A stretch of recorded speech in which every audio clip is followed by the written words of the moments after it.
Next Level Soul Publishing presents Reincarnation and the Law of Karma by William Walker Atkinson. Read by William Sterling. Introduction. The wheel of life turns endlessly, a cosmic dance where we move through existence, shedding forms like autumn leaves, only to be drawn back by an unseen thread of cause and effect. The mystery of our return, whether we are fleeting shadows in the grand theater of existence or eternal travelers on an infinite journey, has captivated sages, philosophers, and mystics since the dawn of thought itself. In this masterpiece, Reincarnation and the Law of Karma, William Walker Atkinson pulls back the curtain on what he calls the Old New World doctrine, one that has echoed through ancient temples, whispered in the ears of prophets, and inscribed itself upon the very fabric of human intuition. This book is not merely an intellectual exploration of the soul's journey. It is a revelation, one that bridges the arcane wisdom of the ancients with the yearnings of the modern seeker. This next-level soul edition seeks to elevate Atkinson's work beyond historical discourse and into the realm of practical spirituality. Here you will find a summary of each chapter, condensing key teachings for quick reference. Key points, extracting the essence of each discourse so you can absorb the wisdom without wading through dense philosophical treatises. Action items, practical steps to integrate these principles into your daily life, transforming knowledge into experience and experience into awakening. For what good is knowledge if it does not elevate the soul? What use is doctrine if it does not propel us forward on our journey toward self-realization? This edition is not just an exploration of reincarnation. It is a map for those who seek to navigate the labyrinth of existence with purpose and clarity. From the pyramids of Egypt to the scrolls of the East, from the mystical teachings of the Druids to the secret doctrine of the early Christians, the belief in reincarnation has been a guiding light. It answers the vexing riddle of injustice, explaining why some are born into fortune and others into suffering, why genius bursts forth unbidden in one soul while another toils in ignorance. The law of karma, the great cosmic ledger, keeps accounts with unwavering precision, ensuring that no deed, no thought, no aspiration is ever lost in the void. But the question is not simply whether we have lived before. The question is, what are we doing with this life? If we are indeed immortal voyagers spinning upon the wheel of rebirth, how shall we steer our course? Shall we remain ensnared in the illusions of material existence, repeating our errors in an endless cycle? Or shall we rise, masters of fate, architects of destiny, toward the infinite light of awakening? If you have ever felt a place to be strangely familiar, though your feet have never walked its soil, if you have met a stranger and yet known them as intimately as an old friend, if you have sensed, in the quiet depths of your being, the weight of wisdom unlearned in this lifetime, then you have glimpsed the truth that Atkinson unveils in these pages. Atkinson's work reminds us that life is not about the accumulation of wealth, accolades, or fleeting pleasures, but rather the unfoldment of the soul. The wisdom of past lives is not lost, but carried within, etched into the deeper recesses of our being, waiting to be remembered. And though the wheel of rebirth may turn, we are not its prisoners. We are its pilgrims, shaping our future with every thought, every action, every moment of awakening. So, as you turn these pages, do not read them merely as words upon paper. Read them as echoes of your own past. Read them as a call to rise beyond fate and into mastery. Read them and remember, for this life is not your first, and it will not be your last. And that is not a curse. It is the greatest blessing of all. Chapter 1. The Early Races. By reincarnation, we mean the repeated incarnation, or embodiment in flesh, of the soul or immaterial part of man's nature. The term metempsychosis is frequently employed in the same sense, the definition of the latter term being the passage of the soul as an immortal essence at the death of the body into another living body. The term transmigration of souls is sometimes employed, the term being used in the sense of passing from one body into another. But the term transmigration is often used in connection with the belief of certain undeveloped races who held that the soul of men sometimes passed into the bodies of the lower animals, as a punishment for their sins committed during the human life. But this belief is held in disrepute by the adherents of reincarnation or metempsychosis, and has no connection with their philosophy or beliefs, the ideas having sprung from an entirely different source and having nothing in common. There are many forms of belief, many degrees of doctrine, regarding reincarnation, as we shall see as we proceed, but there is a fundamental and basic principle underlying all of the various shades of opinion and divisions of the schools. This fundamental belief may be expressed as the doctrine that there is in man an immaterial something, called the soul, spirit, inner self, or many other names, which does not perish at the death or disintegration of the body, but which persists as an entity, and after a shorter or longer interval of rest reincarnates, or is reborn, into a new body, that of an unborn infant, from whence it proceeds to live a new life in the body, more or less unconscious of its past existences, but containing within itself the essence or results of its past lives, which experiences go to make up its new character or personality. It is usually held that the rebirth is governed by the law of attraction, under one name or another, and which law operates in accordance with strict justice in the direction of attracting the reincarnating soul to a body, and conditions in accordance with the tendencies of the past life, the parents also attracting to them a soul bound to them by some ties in the past, the law being universal, uniform, and equitable to all concerned in the matter. This is a general statement of the doctrine as it is generally held by the most intelligent of its adherents.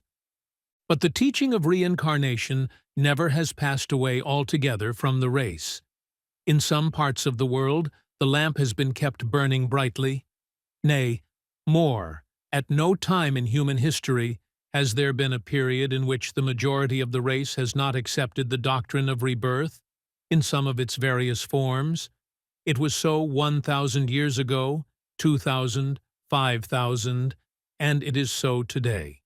In this 20th century, nearly if not quite two-thirds of the race hold firmly to the teaching, and the multitudes of Hindus and other Eastern peoples cling to it tenaciously. And, even outside of these people, there are to be found traces of the doctrine among other races in the East and West.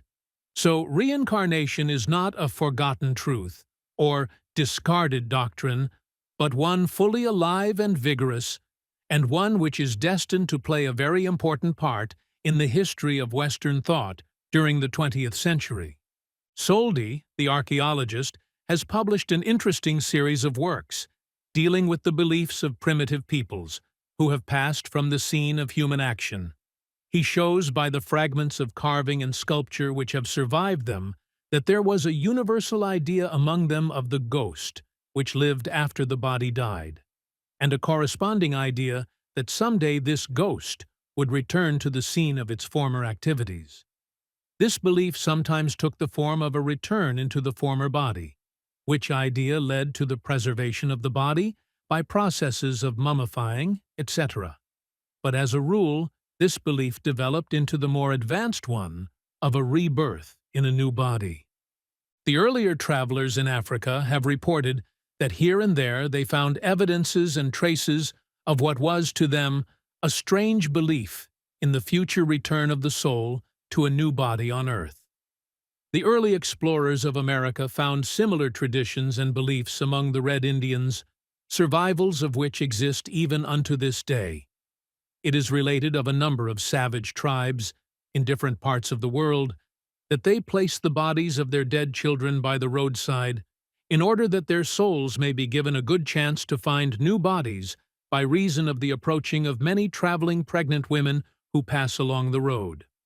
A number of these primitive people hold to the idea of a complex soul, composed of several parts, in which they resemble the Egyptians, Hindus, Chinese, and in fact all mystical and occult philosophies. The Fiji Islanders are said to believe in a black soul and a white soul, the former of which remains with the buried body and disintegrates with it, while the white soul leaves the body and wanders as a ghost, and afterward, tiring of the wandering, returns to life in a new body. The natives of Greenland are said to believe in an astral body, which leaves the body during sleep, but which perishes as the body disintegrates after death, and a second soul which leaves the body only at death, and which persists until it is reborn at a later time. In fact, the student finds that nearly all of the primitives' races, and those semi-civilized, show traces of a belief in a complex soul, and a trace of doctrine of reincarnation in some form. The human mind seems to work along the same lines among the different races, unless one holds to the theory that all sprang from the same root race, and that the various beliefs are survivals of some ancient fundamental doctrine. The facts are not disturbed in either case. In the last mentioned connection, we might mention that the traditions concerning ancient Atlantis, the lost continent, all hold to the effect that her people believed strongly in reincarnation and to the ideas of the complex soul. As the survivors of Atlantis are believed to have been the ancestors of the Egyptians on the one hand and of the ancient Peruvians on the other, the two branches of survivors having maintained their original doctrines as modified by different environments, we might find here an explanation of the prevalence of the doctrine on both sides of the ocean. We mention this merely in passing and as of general interest in the line of our subject. Summary: reincarnation is introduced as the repeated rebirth of the soul. Early civilizations, including the Egyptians, Caldeans, Druids, and Hindus, believed in some form of reincarnation. The soul was seen as a traveler moving through multiple lifetimes, shaped by past experiences and preparing for future evolution. Key takeaways: the concept of reincarnation has existed for thousands of years. Different cultures had unique interpretations, but all agreed on the soul's continuity. The soul carries forward lessons and experiences from past lives. Action items: reflect on your own beliefs about reincarnation. Do they align with any ancient traditions? Consider whether any past experiences, dreams, or relationships feel connected to another lifetime. Study how different civilizations understood the journey of the soul. Chapter 2. The Egyptians, Caldeans, and Druids. Notwithstanding its obvious prehistoric origin, many have claimed that metempsychosis has its birthplace in Old Egypt, on the banks of the Nile. India disputes this claim, holding that the Ganges, not the Nile, gave birth to the doctrine. Be that as it may, we shall treat the Egyptian conception at this place, among the ancient lands holding the doctrine. For in India it is not a thing of the past, but a doctrine which has its full flower at the present time, and which flower is sending forth its subtle odor to all parts of the civilized world. And so we shall defer our consideration of India's teachings until we reach the present stage of the history of reincarnation. Herodotus, many centuries ago, said of the Egyptians that the Egyptians are the first who propounded the theory that the human soul is imperishable, and that where the body of anyone dies, it enters into some other body that may be ready to receive it, and that when it has gone the round of all created forms on land, in water, and in air, then it once more enters the human body born for it, and that this cycle of existence for the soul takes place in 3,000 years. The ancient Chaldeans also taught the doctrine of rebirth. The body of Persian and Chaldean mystics and occultists, known as the Magi, who were masters of the hidden wisdom, held to the doctrine of reincarnation as one of their fundamental truths. In fact, they managed to educate the masses of their people to a much higher point than the masses of the Egyptians, and, escaping the idolatrous tendencies of the Egyptian populace, they manifested a very high degree of pure philosophical, occult, and religious knowledge. The Magi taught that the soul was a complex being, and that certain portions of it perished, while certain other parts survived and passed on through a series of earth and other world existences, until finally it attained such a degree of purity that it was relieved of the necessity for further incarnation, and thenceforth dwelt in the region of ineffable bliss, the region of light eternal. The teaching also held that just before entering into the state of bliss, the soul was able to review its previous incarnations, seeing distinctly the connection between them, and thus gaining a store of the wisdom of experience, which would aid it in its future work as a helper of future races, which would appear on the face of the earth. The Magi taught that as all living things, nay, all things having existence, organic or inorganic, were but varying manifestations of the one life and being, therefore the highest knowledge implied a feeling of conscious brotherhood and relationship toward and with all.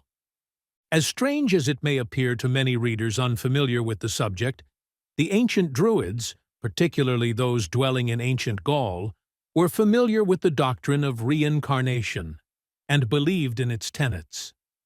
These people, generally regarded as ancient barbarians, really possessed a philosophy of a high order, which merged into a mystic form of religion. Many of the Romans, upon their conquest of Gallia, were surprised at the degree and character of the philosophical knowledge possessed by the Druids, and many of them have left written records of the same, notably in the case of Aristotle, Caesar, Lucan, and Valerius Maximus. The Christian teachers who succeeded them also bore witness to these facts, as may be seen by reference to the works of Saint Clement, Saint Cyril, and other of the early Christian fathers. These ancient barbarians entertained some of the highest spiritual conceptions of life and immortality, the mind and the soul. Reynaud has written of them, basing his statements upon a careful study of the ancient beliefs of this race. If Judea represents in the world, with a tenacity of its own, the idea of a personal and absolute God, if Greece and Rome represent the idea of society, Gaul represents, just as particularly, the idea of immortality. Nothing characterized it better, as all the ancients admit. That mysterious folk was looked upon as the privileged possessor of the secrets of death, and its unwavering instinctive faith in the persistence of life never ceased to be a cause of astonishment, and sometimes of fear, in the eyes of the heathen. The Gauls possessed an occult philosophy and a mystic religion, which were destroyed by the influences of the Roman conquest. The philosophy of the Druids bore a remarkable resemblance to the inner doctrine of the Egyptians and their successors, the Grecian mystics. Traces of Hermeticism and Pythagoreanism are clearly discernible, although the connecting link that bound them together has been lost to history. Legends among the Druids connected their order with the ancient Aryan creeds and teachings, and there seems to have been a very close connection between these priests and those of ancient Greece, for there are tales of offerings being sent to the temples of Greece from the priests of Gaul. And it is also related that on the island of Delphos there was once a Druidic tomb in the shape of a monument, believed to have been erected over the remains of Druid priestesses. Herodotus and others speak of a secret alliance between the priests of Greece and those of the Druids. Some of the ancient legends hold that Pythagoras was the instructor of the Druidic priests, and that Pythagoras himself was in close communication with the Brahmins of India and the Hermetists of Egypt. Other legends have it that the Druids received their first instruction from Zamaleas, who had been a slave and student of Pythagoras. At any rate, the correspondence between the two schools of philosophy is remarkable. Much of the Druidic teachings has been lost, and it is difficult to piece together the fragments. But enough is known to indicate the above-mentioned relationship to the Pythagorean school, and of the firm hold of the doctrine of reincarnation upon the Druids. The preserved fragments show that the Druids taught that there was in man an immaterial, spiritual part called awen, which proceeded from an universal spiritual principle of life. They taught that this awen had animated the lower forms of life, mineral, vegetable, and animal, before incarnating as man. In those conditions it was entangled and imprisoned in the state of abysmal circling, called anufu, from which it finally escaped and entered into the circle of freedom called abred, or human incarnation and beyond. This state of abred includes life in the various human races on this and other planets, until finally there is a further liberation of the awen, which then passes on to the circle of bliss, or Gwynfid, where it abides for aeons in a state of ecstatic being. But, beyond even this transcendent state, there is another, which is called the circle of the infinite, or Sugant, which is identical with the union with God of the Persians and Greek mystics, or the nirvana of the Hindus. Rather an advanced form of philosophy for barbarians, is it not? Particularly when contrasted with the crude mythology of the Roman conquerors. The Gauls were so advanced in the practical phases of occultism that they gave every condemned criminal a respite of 5 years, after sentence of death, before execution, in order that he might prepare himself for a future state by meditation, instruction, and other preparation, and also to prevent ushering an unprepared and guilty soul into the plane of the departed, the advantages of which plan is apparent to every student of occultism who accepts the teaching regarding the astral planes. The reader will understand, of course, that the degree of advancement in spiritual and philosophical matters evidenced by the Gauls was due not to the fact that these people were generally so far advanced beyond their neighbors, but rather to the fact that they had been instructed by the Druid priests among them. Tradition has it that the original Druidic priests came to Gaul and other countries from some far-off land, probably from Egypt or Greece. We have spoken of the connection between their teachings and that of the Pythagoreans, and there was undoubtedly a strong bond of relationship between these priests and the occultists of other lands. The Druidic priests were well versed in astronomy and astrology, and the planets had an important part in the teachings. A portion of their ritual is said to have correspondences with the early Jewish rites and worship. Their favorite symbol, the mistletoe, was used as indicating rebirth, the mistletoe being the new life springing forth from the old one, typified by the oak. The Druids traveled into ancient Britain and Ireland, and many traces of their religious rites may still be found there, not only in the shape of the stone places of worship, but also in many curious local customs among the peasantry. Many a bit of English folklore, many an odd Irish fancy concerning fairies and the like, symbols of good luck, banshees, and the little folk, came honestly to these people from the days of the Druids. And from the same source came the many whispered tales among both races regarding the birth of children who seemed to have remembrances of former lives on earth, which memory faded away as they grew older. Among these people there is always an undercurrent of mystic ideas about souls coming back in some mysterious way not fully understood. It is the inheritance from the Druids. Summary: the Egyptians, with their elaborate views on the afterlife, saw reincarnation as a process of purification and spiritual refinement. The Caldeans and the Magi of Persia believed in cycles of rebirth as the soul evolved. The Druids of ancient Europe held firm to the doctrine of soul transmigration, teaching that life is an ongoing school of growth. Key takeaways. The Egyptians focused on the journey of the soul after death, preparing it for its next incarnation. The Magi taught that the soul progresses through multiple lives toward ultimate enlightenment. The Druids believed in reincarnation as a means of learning and evolving. Action items. Explore ancient texts or teachings on the afterlife and reincarnation. Consider how your personal struggles may be lessons carried over from past lifetimes. Meditate on what lessons you are meant to learn in this lifetime. Chapter 3. The Romans and Greeks. One unfamiliar with the subject would naturally expect to find the ancient Romans well advanced along the lines of philosophy, religion, and spiritual speculation, judging from the all-powerful influence exerted by them over the affairs of the whole known world. Particularly when one considers the relationship with and connection of Rome with ancient Greece, it would seem that the two peoples must have had much in common in the world of thought. But such is not the case. Although the exoteric religions of the Romans resembled that of the Greeks, from whom it was borrowed or inherited, there was little or no original thought along metaphysics, religion, or philosophy among the Romans. This was probably due to the fact that the whole tendency of Rome was toward material advancement and attainment, little or no attention being given to matters concerning the soul, future life, etc.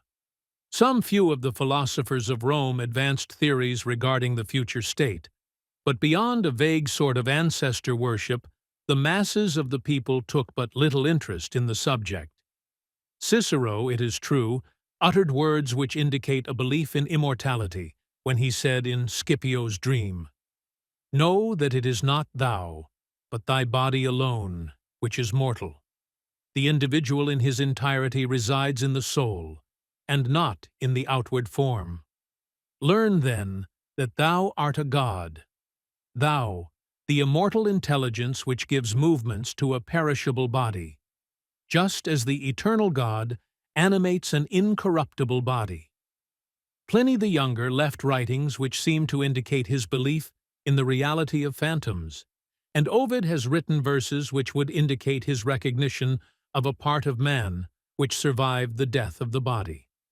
But, on the whole, Roman philosophy treated immortality as a thing perchance existing, but not proven, and to be viewed rather as a poetical expression of a longing, rather than as an established, or at least a well-grounded principle of philosophical thought.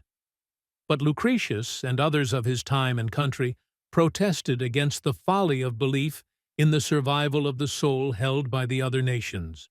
He said that the fear of eternal life should be banished from the universe. It disturbs the peace of mankind, for it prevents the enjoyment of any security or pleasure. And Virgil praised and commended the philosophical attitude which was able to see the real cause of things, and was therefore able to reject the unworthy fear of a world beyond, and all fears arising from such belief. But even many of the Roman philosophers, while denying immortality, believed in supernatural powers and beings, and were very superstitious and childlike in many respects, so that their philosophy of non-survival was evidently rather the result of temperament and pursuit of material things than a height of philosophical reasoning or metaphysical thought. And so, the Romans stand apart from the majority of the ancient peoples, insofar as the belief in reincarnation is concerned. While there were individual mystics and occultists among them, it still remains a fact that the majority of the people held no such belief, and in fact, the masses had no clearly defined ideas regarding the survival of the soul. It is a strange exception to the general rule, and one that has occasioned much comment and attention among thinkers along these lines. There was a vague form of ancestor worship among the Romans, but even this was along the lines of collective survival of the ancestors, and was free from the ordinary metaphysical speculations and religious dogmas. Roughly stated, the Roman belief may be expressed by an idea of a less material or more subtle part of man which escaped disintegration after death, and which in some mysterious way passed on to combine with the ancestral soul which composed the collective ancestral deity of the family, the peace and pleasure of which were held as sacred duties on the part of the descendants, sacrifices and offerings being made toward this end. Nevertheless, here and there, among the Romans, were eminent thinkers who seemingly held a vague, tentative belief in some form of reincarnation, as, for instance, Ovid, who says, "Nothing perishes, although everything changes here on earth. The souls come and go unendingly in visible forms. The animals which have acquired goodness will take upon them human form." And Virgil says, "After death, the souls come to the Elysian fields, or to Tartarus, and there meet with the reward or punishment of their deeds during life. Later, on drinking of the waters of Lethe, which takes away all memory of the past, they return to earth." But it must be admitted that Rome was deficient in spiritual insight and beliefs. On the whole, her material successes having diverted her attention from the problems which had so engrossed the mind of her neighbor Greece, and her older sisters Persia, Chaldea, and Egypt. Among the Greeks, on the contrary, we find a marked degree of interest and speculation regarding the immortality of the soul, and much interest in the doctrines of metempsychosis, or reincarnation.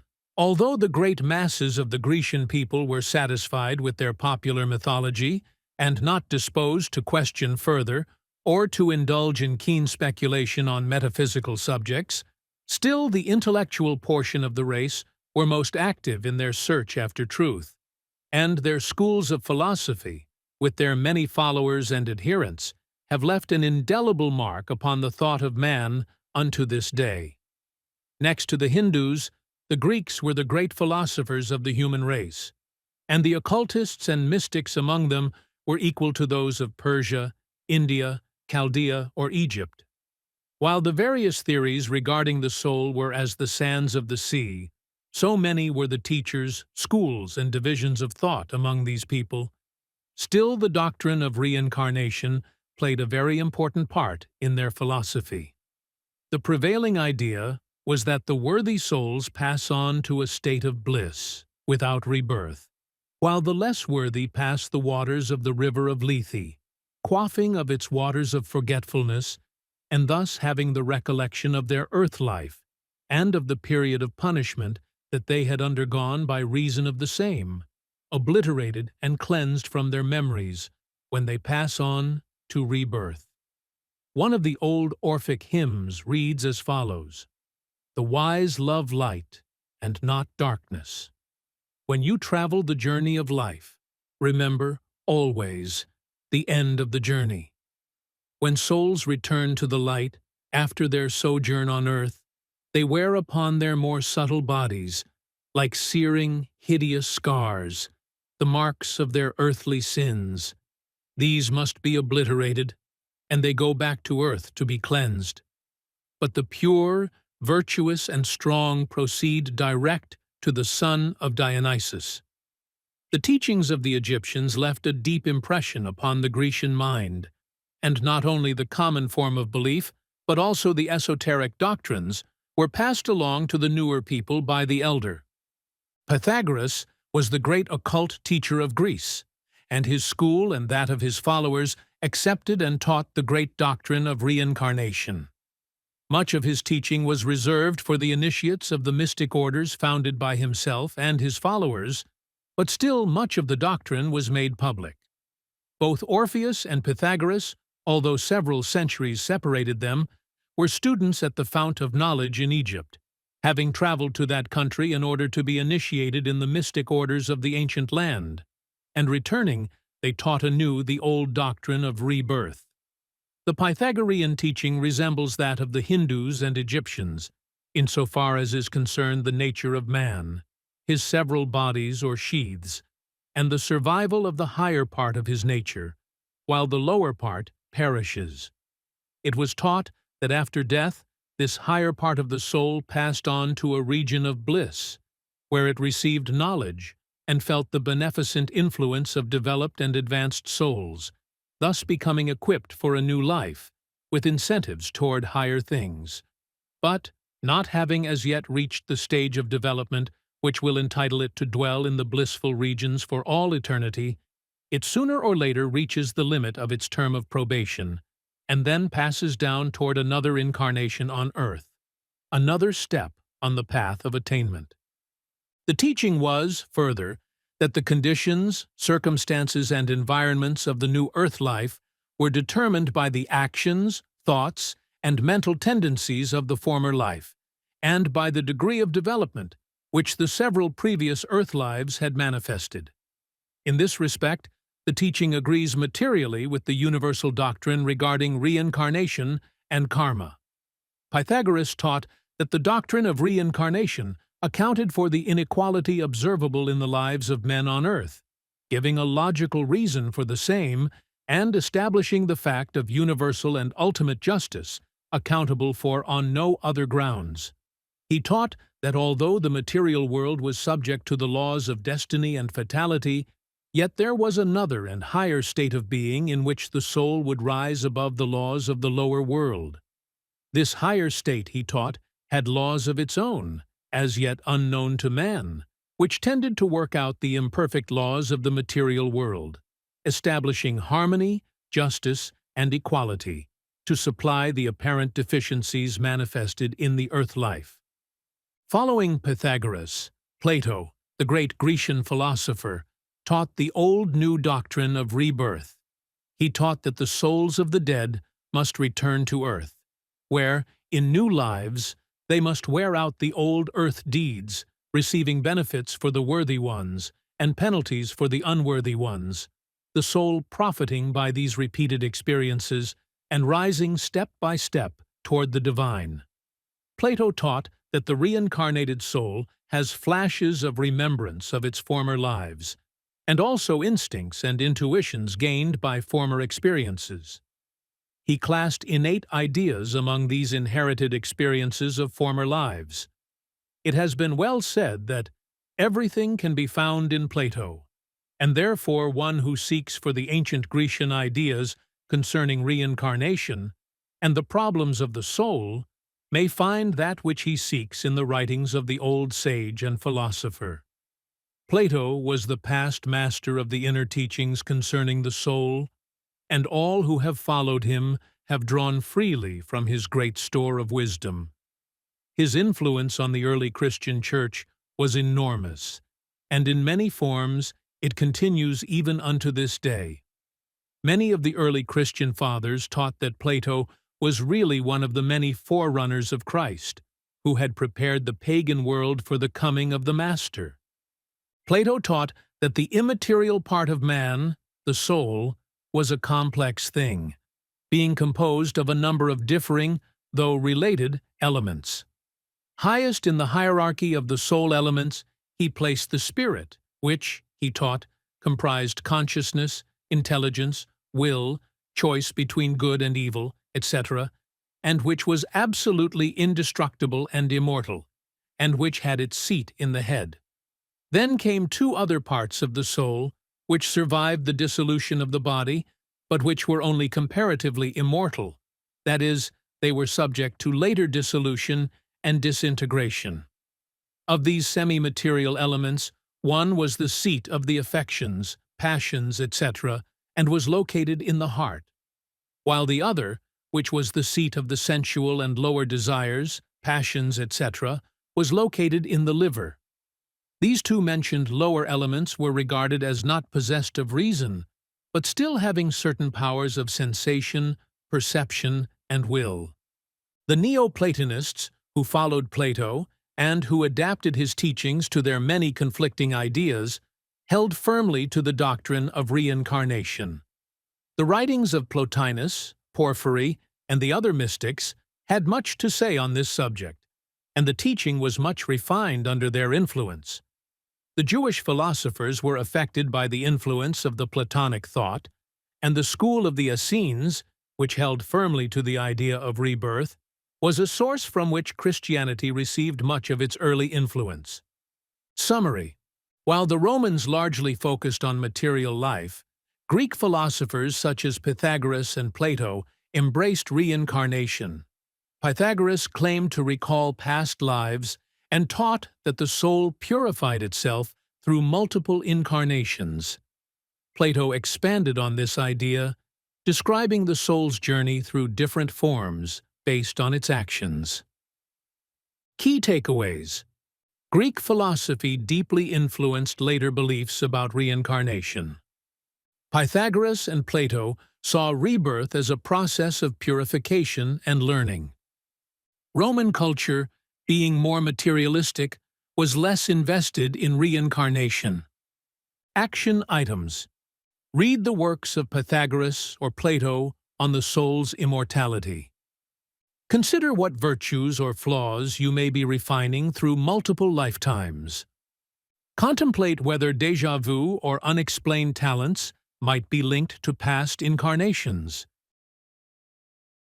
To continue listening, step deeper into the wisdom at Next Level Soul TV, where sacred teachings, spiritual cinema, transformative courses, and divine stories await your soul's unfolding. Enter the portal at www.nextlevelsoul.tv and let your spirit remember what it already knows. Awaken, expand, and evolve.